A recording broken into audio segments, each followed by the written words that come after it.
Chaps invited Robin into a video because we wanted a bit of a chat about. I don't want to say a taboo. Do you know what? I don't even think it's a taboo topic because I know when we talk about like domestic violence, where man's been the victim, that tends to be a bit of a taboo thing because we Mm. get shot down quite quickly because it happens more to women and all this kind of stuff. But we're going to be talking about childlessness Hmm. in Yeah, men, and it's one of those things. I don't know how many videos we've done now. Hundred. It must be over 1,000 videos I've done now. And there's only been one video, and that was with, I've forgotten his name. I should have researched this, so I apologize. But he's the guy from Salt Water and Honey. yeah, I know who you mean. I You can't know, remember his name either. yeah, I've gone completely brain dead on that one. Where he was saying basically, he was talking about his journey with basically not having kids and stuff like that. And I think it's a weird world because when we talk about when you read anything to do with couples who can't have kids, the woman always gets the blame. Yeah, I don't know whether blame's the right word, so I apologize. But I do know some of the stats that there's a lot, there's quite a few like infertile men out there. there are. There are. And I think one of the things is that childlessness, infertility is one part of it, but economics is another massive part of it as Yeah, well. People delay having kids because of work, uh, they're in and out of work, or they have to go away, they work away, so they can't build relationships. So there's all sorts of things. On infertility, yeah, traditionally the women got the blame yeah, for lots of reasons. Uh, one of the sort of big sociological ones is that society can't see men as being weak or failing or anything like yeah, that, not being the alpha male. So not only do men pick that up, but society sort of forces it on you and expects it of you as well. yeah. So the women sort of got lumbered with that, but it's about, well, it's 50-50. It's either the egg or the sperm. And then It literally is one or the other, isn't it? it's literally one of the. Sometimes it's both, and sometimes it's not. Either the egg and the sperm aren't quite up to the best. They're not Yeah, terrible, but they're sort of, and that means it's undiagnosed infertility, where they can't actually say it's not it's the egg or the sperm. It's maybe some sort of mixture in between. But we're talking like really complex biological stuff here, and we're doing general stuff. So yeah, but yes, a lot of the focus is on women, yeah, and that for women, you know, the ideal thing is to become a mum. In lots of societies, that's the alpha status, the big status. And it used to be in this country that if you didn't become a mum, you were shunned, stigmatized. In like the 80s and 90s, it was you were being hard-faced career bitch sort of thing. yeah, But on the or it was lots of sympathy because you haven't been a mum. yeah, And what that meant for people who don't want to be parents, are child free or chosen childless, that can put them into a really big situation. We have to acknowledge not everybody wants to be a parent, yeah, but the vast majority of people, usually around about 80% of teenagers, young adults, say they expect to be a parent later on. yeah, About 20% don't. And it's more for the younger men as well, very much so that they expect in their 30s to have two kids, have a good job, all that sort of thing. For the women, younger women, it's a little bit not quite sure about this. There's lots of alternatives now for women with regarding career and stuff like that. yeah, But over that, but for the younger men and for men, if you're on that arc of life and you expect in your, let's say, 30, you're going to be in a relationship, you're going to start having kids maybe in your mid 30s, that sort of thing. What happens when that doesn't happen? Um, because you're expecting to become a father and you don't. And there's no narratives around that for men. There's literally no support as well. There's no support. nothing to grab hold of. So you're sort of by yourself. And I sort of know that because that's exactly what I was when I was 35. I'm 64 now, so I'm a big generational thing there. But You don't look 64, so I'll give you credit. Whatever you're doing, well done to you. thank you. 30 years in the darkroom, mainly, would be the Oh, okay. explanation of that. And at 35, I was desperate to be a dad. Absolutely. It was right inside me, carrying a cloud of heaviness around me. And I wasn't. I wasn't becoming a dad. I wasn't in a relationship at that point. I'd been divorced. All my peers were becoming dads. And Yeah, I had a really good friend who I worked with. We used to have brews every day, all that sort of thing. He became a dad. I couldn't face him. I was so jealous of him yeah, that I couldn't face him at all. And we had a bit of a chat at his behest. He said, "Look, what's happened here?" And I said, you've become everything I'm supposed to be, yeah, and I'm not that." And that's what it felt like. And it felt like a massive difference, that he's on a lovely track of fatherhood and I'm not. And that's where I was supposed to be. And that sort of reflects me, but also how I was brought up as a working class man. I was going to leave school, which I did leave school with very few qualifications, get a job, find a girl, get married, and have kids. And for middle class people, it's leave school, go to university, have kids. It's all changed a bit now because lots of people go to university. But the have kids thing is the big thing. And what happens if you don't? And what I found out through my research is, there's not much research on men about childlessness. In infertility to some, and the infertility research finds that men are depressed, suicidal, feel it very, very challenging when they're diagnosed as infertile, or even if they're not diagnosed infertile, but their partner's going or they're going through infertility treatment, which is a very invasive treatment, very invasive to the woman, but it's brutal. also It's brutal, isn't it? it is brutal, but Yeah, psychologically and socially, it's really, really difficult, really, really hard, because a lot of people, men and women, don't want to tell their family, yeah. so they're trying to work around it. They don't want to tell work, and if you are in work, what do you find? Emails coming around. Brenda and Jim have had a baby. Here's the pictures. If you're going through infertility treatment, that's just a reminder of absolutely, you know, I'm not where I should be, and everybody else is. And so that's for the infertile. And for men who are diagnosed as infertile, it takes a lot of work to acknowledge that. And part of the thing is we're socialized as men from a very early age not to respond to our feelings, Yeah, to be outside ourselves. So if you look on Facebook or something like that, what's the earliest age a baby boy or a young toddler is called my little man, my little soldier? yeah, no, exactly. Yeah, And if you look at the equivalent girl, you don't get my little woman, my little CEO, it's my little princess. But that actually builds into society of men, of boys, not being able to express themselves socially. yeah, Because it's always pick yourself up, be brave, do this sort of thing. And always for men, you're going to achieve by things outside yourself. You're going to have a good career. You're going to bring home the bacon. yeah. And when that doesn't happen, that's when men really start to struggle emotionally and psychologically. Well, Here's, sorry, no, no, sorry, because I think one of the things what I've clocked on very, very quickly with MANUP and even with me and my own mental health issues, I think the main difference between men and women, just my sweeping statement, is where I was sorry, the spouse is calling, so to reject that one, is when a man doesn't have a sense of purpose. absolutely. And I think especially, and there are a lot of broody dads. I don't think Yeah. people realise how men are brooded. They just maybe show it differently. So Mm, if their purpose of wanting to be a dad is taken away from them, yeah.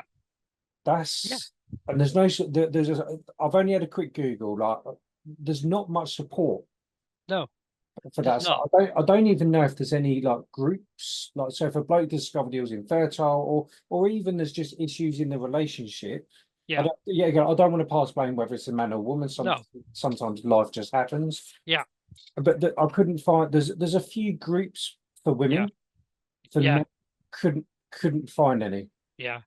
There's a group called the Childless Men's Community on Facebook, which is a closed group, and that's for men who've wanted to become dads and didn't become them, Yeah. for whatever reason, infertility or like me, just circumstance. I got divorced in my late 20s, so then I wasn't in a relationship. Then I was in a relationship. We wanted to have kids, but then we split up. And then I got in a relationship with a woman who didn't want to have kids because she was a bit older and didn't want to be an old mum. Because the older you are, the more chance you're going to have a baby with special needs, something like that. I And she think was, like I think like older. I think older women. Is it over 45 where like Down syndrome is? yeah, and a I, lot of that's I down. I'm uneducated, but I'm going back, Yeah, maybe Chinese whispers. But yeah, yeah. There's the older the sperm and the older your egg, the more chance there's going to be issues with the baby. And for couple of myths here that men are fully fertile from puberty until death. Okay, but there's actually a biological clock for men. I know that's usually associated with women, but there's a biological clock for men, and it peaks around about 35. And when I was at 35, my balls were very, very heavy quite regularly, and I was very broody, as I said. And sperm starts to decline ever so slowly.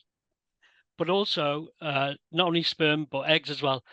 The older we are, we're more influenced by the things we're irradiated by, the environment, pollution, all that sort of thing. And there's more and more evidence that the sperm is infected, influenced and degraded by chemicals, diet.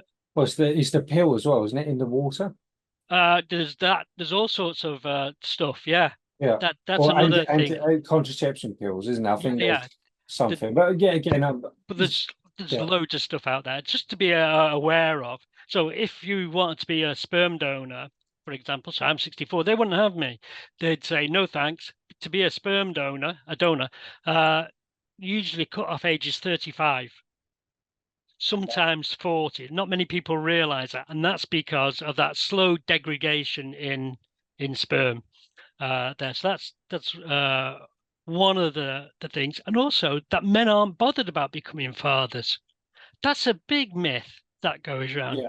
But That's a men total are. rubbish. Yeah, But why does that happen? Why is society like that, based yeah. like that? So I did some research and I sort of analyzed, I did a little survey thing, and what I found was childless men and childless men were more broody, sorry, more jealous and more angry and more depressed than equivalent childless women Well, okay. uh, and mothers and fathers. And in that little survey, the childless men were very much closer emotionally to childless women and mothers than they were with fathers. So it's like a big difference there. So, but we don't express that. We don't see it in the big media picture Yeah, um, because and it's just something to put up in your head that actually a lot of men, although they're childless and be feeling broody and be maybe sad, it's all internalized. They don't almost recognize it themselves yeah, that this could be an effect on their mood and their behavior. So there was a study in Sweden, and they did a great study between fathers living with their children, non-contact dads, and childless men. And childless men and non-contact fathers were worse off for suicides, risky eating, drinking, social behaviors. It's Sweden, so it's shooting and hunting and all that yeah, sort of thing, and accidents through car crashes and all that sort of risky stuff was there. And that just sort of edges to the thing that actually becoming a father gives you something. One of the things it gives you is a narrative of I'm a dad now, so I need to be responsible. So yeah, going out with the lads and doing all those sort of edgy stuff, I can't do that but it also gives you a drive, a social in as well. So you're at work and my dad, you're talking with other dads, you have a shared experience there, and also with mums and other parents. Yeah. That what I can say as a childless man, you don't get in work, because a lot of work chat is around family. What are you doing with the kids? The kids are doing this quite often. I didn't think of that. Yeah. I've got to leave early because the kids are at school or the kids are ill. And as a childless fella, I go, well, it's all right. I'll pick it up. I'll do it because you've got kids. So there's a hierarchy there that fits in with the status of parenthood. I didn't even think of that. I do have two children, so I'm going to be just completely honest. Like, why would I think of that? Yeah, yeah. I know I probably sound like an arsehole, No, but no, you don't. but I wouldn't think of that. And that's so. How do you deal with that? How have you got to where you are, where you're quite open about it all Yeah. and acceptance? I guess. I'd say there's lots of different phrases and people view themselves differently as they go through life. So I'd say I was a mediated childless man now. So I've sort of accepted it, but I still get really broody. And at 64, my peers are becoming grandparents. Yeah. So I was sort of, something the men always said to me that I've interviewed was, something's missing. And it's a really key phrase because it means that there's no narrative to grab hold of. There's nothing out there for me to say I'm like him or I like this or there's this, but there's something missing inside as well. There's a bond that's not there that Is you it, can appreciate. is it that purpose? And a purpose as well, yeah. And so you've got to sort of I'm open about it because I did a counselling degree and I did an MA on it and about male childlessness because I was one and I'd never heard anything. And that's when I found out there was nothing really about men and the desire for fatherhood. Yeah, no, there But, isn't. if as a society, if men and women didn't mate, we wouldn't exist. So there's a fundamental drive in society for us to mate and reproduce, Yeah. which is why becoming a parent is celebrated, why it's an alpha status. Okay, so what happens if you don't reproduce?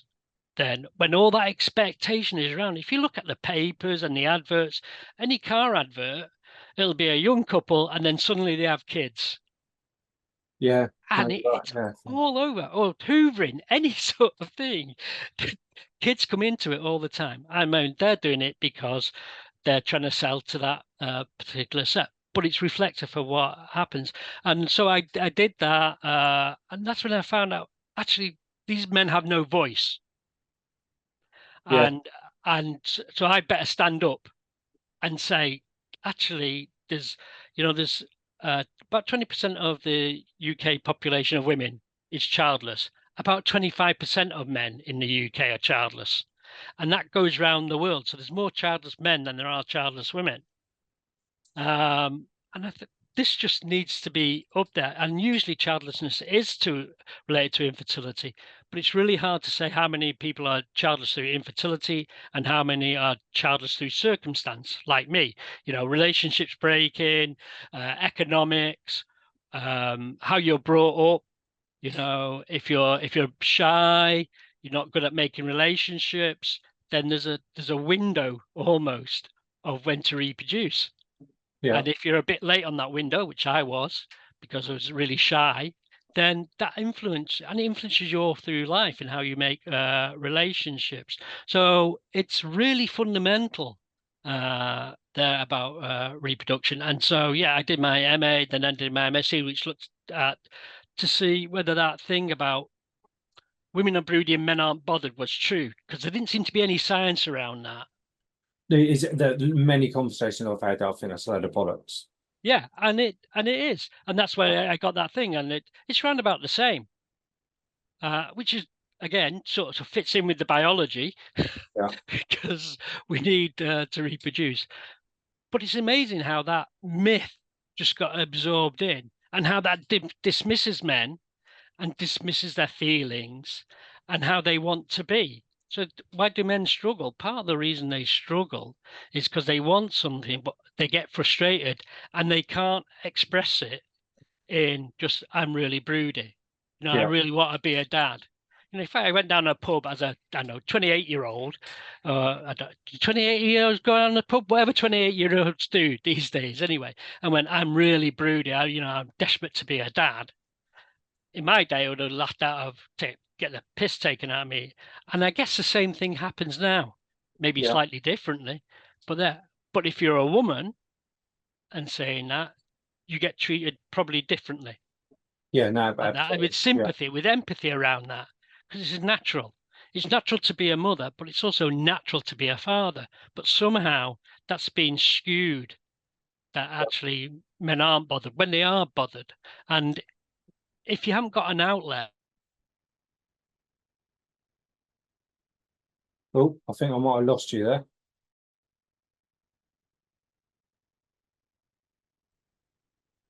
I Oh, oh no, just that last 5 seconds or so, I just didn't hear a word what you're saying. okay, I said there's a thing in physics called total internal reflection, and it's where a bit of light goes into something and just spins around inside and can't get out. So Yeah. you glow, but you don't cast a shadow. And there's a piece of material that does that. And I think that's sometimes that what happens with depression. Everything, all the energy is locked inside and can't escape. But when it does escape, for men, it escapes in a very aggressive way or a brittle way. So Yeah. that can be going out, fighting, going out, doing things really outside, risky things, or suicide Yeah. and self-harm, that sort of thing. Yeah. No, absolutely. And it keeps going. And we've got the research to back up, Yeah, and we've said many, many times, especially when it comes down to suicide. I think a lot of people think that a bloke is just losing the plot, a crime wreck, and blah blah blah blah blah. Actually, it's not. A lot of the time, there's so much evidence on it that it's actually a logical decision yeah, because they don't have a sense of purpose. They don't know where they yeah, can fit in, or and the scary thing is sometimes it's like I've literally got nothing else to offer anymore. yeah. And it's actually logical. It's not the right one. Don't No, get me wrong. So that's why we very rarely talk about suicide because we try to change minds. We try to yeah, change minds earlier. So if someone is watching, if someone, I'm just keeping an eye on the time as well. So yeah, if if someone's watching, this is one of those videos where I can absolutely guarantee we'll share it. We might get the odd likes, but we won't get any comments. We'll get messages, but yeah, no bloke will like it because they don't want their friends to see it. It's one of those videos. It will go very, yeah. very quiet. I reckon we'll get the views. But if someone is watching this, I guess male or female, it's irrelevant really because we do get both watching. Mm. What would you say to what would you say to tell them to do? Is it I don't know, may I don't even know what question I'm trying to ask, but maybe if they're doubting themselves. Yeah, I've spoken to people where there's issues with having a children, mm, and the conversation I've had is like straight away the woman gets blood tested, and I was having a conversation like on the first day of the period or something, they have to have all mm, of these tests, and so the woman the I'm not trying to turn this into an us and them. I'm no, not. I'm just going by my experience from speaking to other people. So the woman gets blood tests on the first day of the periods and all of this mm, support.